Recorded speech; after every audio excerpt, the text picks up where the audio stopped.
Je pouvais porter la prothèse.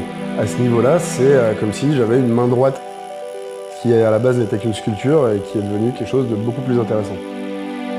Je m'appelle JC Chétan, je vis à Lyon et je suis artiste tatoueur depuis environ 8 ans.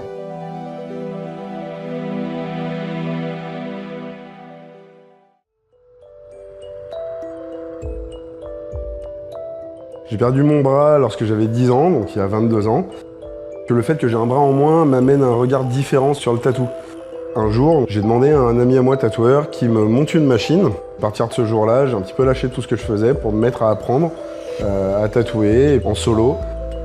On s'est dit que ça pourrait être intéressant justement d'avoir un dermographe monté au bout d'une coque de prothèse. Je m'appelle Gonzal et je suis artiste. Je suis dans un style un petit peu biomécanique. Biomécanique, c'est un mélange justement qui peut être entre l'humain et la mécanisation. Jean-Louis et moi, on s'est rencontrés sur les conventions de tatou essentiellement, où en passant devant son stand, comme beaucoup de monde, j'étais juste émerveillé par son boulot. Il a vu un peu les nouveaux travaux que j'avais faits et je crois que c'est à ce moment-là que l'idée lui est venue en me disant « j'aimerais avoir une machine à tatouer au bout de cette prothèse. Est-ce que c'est faisable ?» Donc je suis passé chez lui, j'ai récupéré la prothèse et puis le projet s'est mis en route, quoi. Le premier objectif, c'était de pouvoir tatouer avec ce bras mécanique. Mais l'esthétique, quand même, pour moi, était une phase très importante. Cette prothèse sera toujours utilisée pour un travail de couleur, d'effet de style. Ce sera essentiellement dans l'abstrait.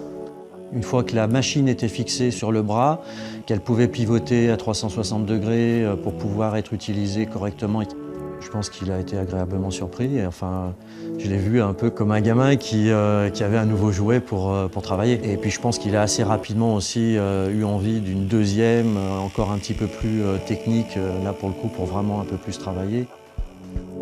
Pour moi, le message est toujours positif. Je trouve que JC, il a perdu qu'un bras, il n'a rien perdu d'autre. C'est-à-dire qu'il a une pêche incroyable, il a toujours des idées pas possibles. Ouais, c'est mon boulot certes, mais c'est avant tout une passion. J'ai envie de faire un truc, je le fais et puis on y va.